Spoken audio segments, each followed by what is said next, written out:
Naturally, in the midst of all that is rapidly unfolding on the Kenyan political landscape, there are very many big stories that people miss. Now, today I want to draw your attention to something super fascinating that will actually impact on the way the country's dreaded National Intelligence Service operates. Now, this development has taken place very quietly.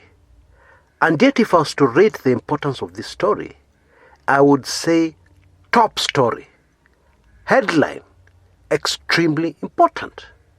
Indeed, BBI and all the drama unfolding, Cango.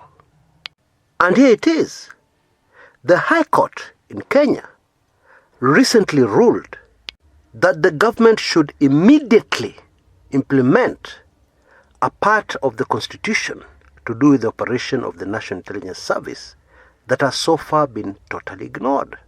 And this is the appointment of 5 civilians to oversight, to supervise the National Intelligence Service. Now, before I go any further, I just want to make sure that we're all on the same page. Because in the run-up to the 2017 elections, I saw some comments on this channel that just floored me at how ignorant some Kenyans can be. Somebody told me, Chris, stop lying and misleading Kenyans.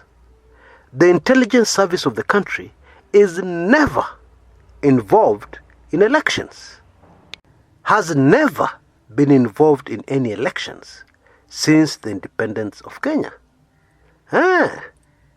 You're sure? Yeah? You know, I'm a very humble man, and there's some comments on this channel I don't respond to. And it's not because of pride. It is not because of me feeling that I'm more important than others, or that I know more than others. No. It is just that I am lost completely. I don't know where to start. And that comment that I have just quoted falls very neatly under this particular category. Okay, I get it. The way the country's intelligence service operates is deliberately shrouded in mystery as far as the Mwananchi is concerned. And it is the same all over the world. Yeah, the country's intelligence service and the deep state don't exist. They are ghosts. Even the people who work, the officers, intelligence officers, are really ghosts. If they go somewhere, they were never there. If you know what I mean. So let me give you a quick background. Because without it, you will never, in 100 years, understand why this latest development is so significant. Now forget for a minute what any constitution says, and let us focus on reality. In Africa, in most African countries, the country's intelligence service has one major, main objective that stands heads over shoulders over any other objective. And that is to protect the presidency, by being able to monitor and discover any threats to the presidency in good time, and then to deal with those threats very quickly. But having said that, the Kenyan intelligence community has remained one of the very best on the continent of Africa. Very highly professional, despite the environment which seems to foster unprofessionalism. Let me give you an example, and this is still sensitive, many decades later. And so I have to be careful the way I put it.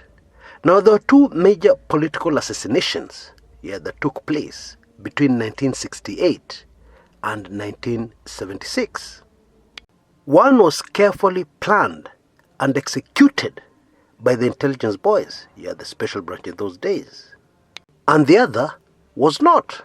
It didn't involve the intelligence people. And in fact, they advised, quite rightly, that there was no need for that other assassination because it was not a threat to the presidency. They recommended other ways of dealing with this perceived threat. But some powerful people in the country still went ahead with it. I guess they thought, that these things are very easy to plan and execute. Well, guess what? So many things went wrong, with this one where the intelligence people are not involved. Bodies were found which were not supposed to be found, etc., etc. It was a total mess. So much so that today, Kenyans have a pretty good idea of what went down. In sharp contrast to the other very professional job that took care of the smallest, tiniest details. So much so that even today, 50 long years later, most Kenyans have no clue what happened, what really happened. Because somebody was charged in court for the assassination. Of course they were not involved.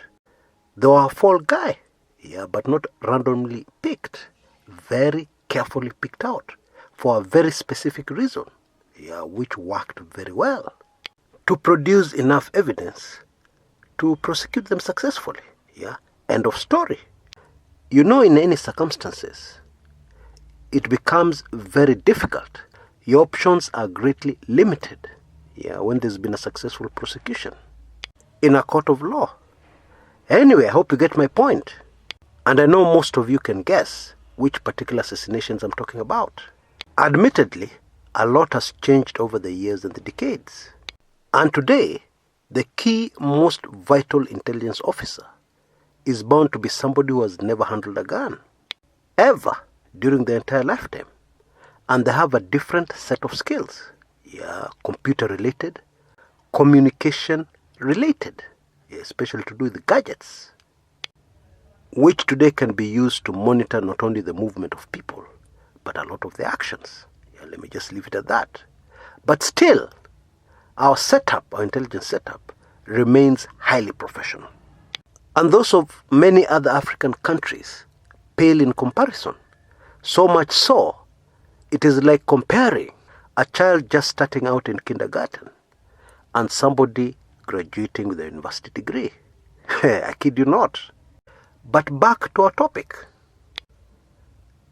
Now, super fascinating is the fact that the law to introduce civilian oversight over the intelligence services was first enacted, wait for this one, in 1998. That was during the Moi presidency, when the service was called the Special Branch. In 1998, Parliament passed the National Security Intelligence Service Act.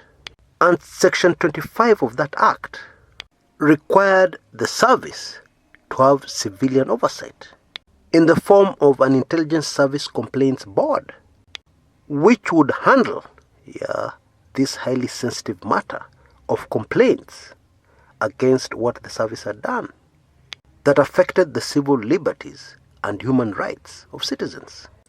It is interesting to note that at this point in time, retired President Daniel Toroitich arap Moi already knew he was going to leave power. He had just started serving his last term. And I guess he realized the importance of such an oversight body. He must have feared that a future administration would easily go overboard. Now, Moi's involvement in this is rather obvious, because there was no way such a sensitive act would have gone through without a nod from the then president. But alas, it was never implemented.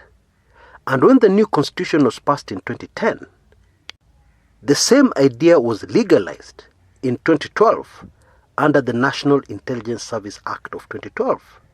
That was 7 years ago, and still no single move by the government to implement it. And even more interesting, in most of these 7 years where nothing has been done, a human rights body called Katiba Institute has been in court, demanding its immediate implementation.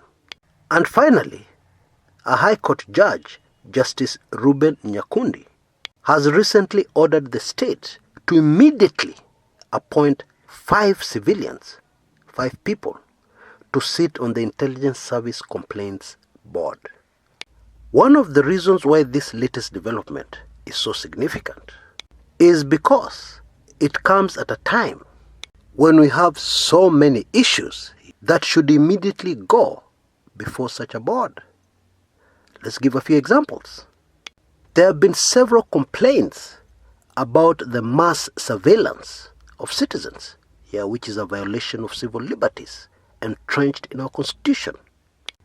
Now, this is a very delicate issue, that requires lots of balance. And some people say balance is impossible. Why? Because we live in a situation whereby we have a very serious threat from Al-Shabaab terrorists.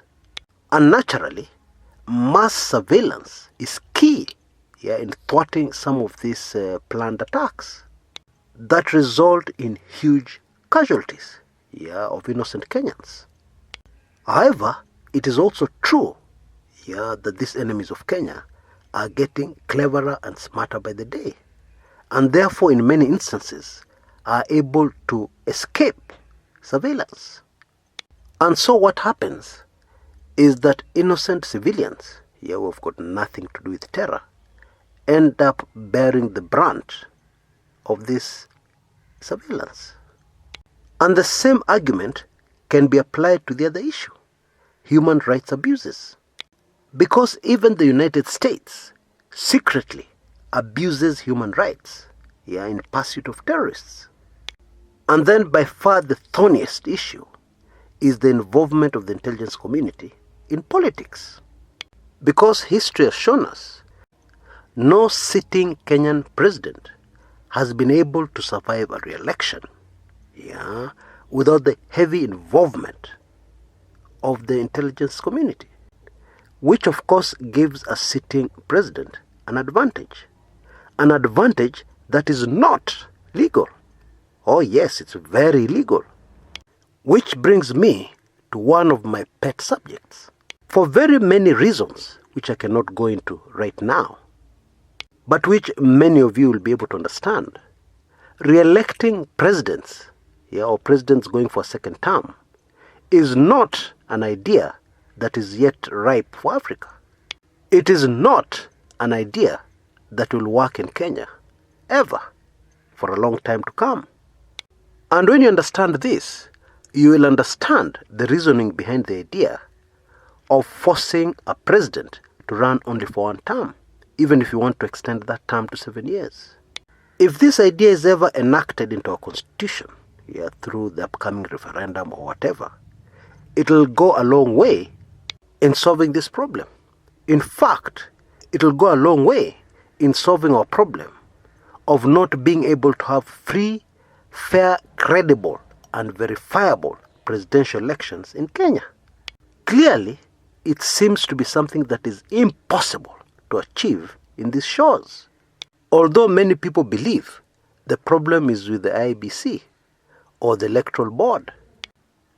In my view, and I believe it is very informed, we will never solve this problem of ensuring that we have free and fair elections, even if we appoint certified saints to the Electoral Board.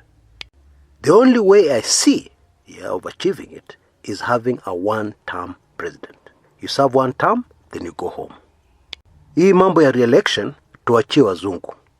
Now in conclusion, I can already hear some of you telling me, Chris, hii mambo ya court orders, kwani hujui? The government never obeys court orders in Kenya.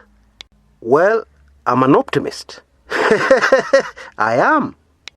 And my prayer and hope is that this oversight board made up of civilians, which is part and parcel of our constitution, will one day be finally implemented. And I'm sure it's not going to be perfect, but at least it will be a step towards a better Kenya. Now, before I go, we've been discussing about the intelligence community, and many of you will know that right here, we have our own weekly intelligence briefings. And I'm sure many of you know that information, even privileged information, is useless if you cannot process it. What does it really mean? Yes, you have some sensitive information, but what does it really mean? What will happen in future? What is the most likely development resulting from this information you've received? Well, with our weekly intelligence briefings, we not only give you the sensitive information, but I also process it for you and analyze it.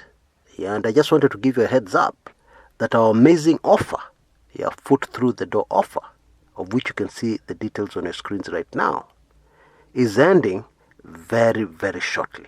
Indeed, I have reason to believe that we will conclude it within the next 72 hours. And so, take full advantage right away. Because you can be sure the next offer will be more expensive for less. Until next time, this is Chris Kumekucha.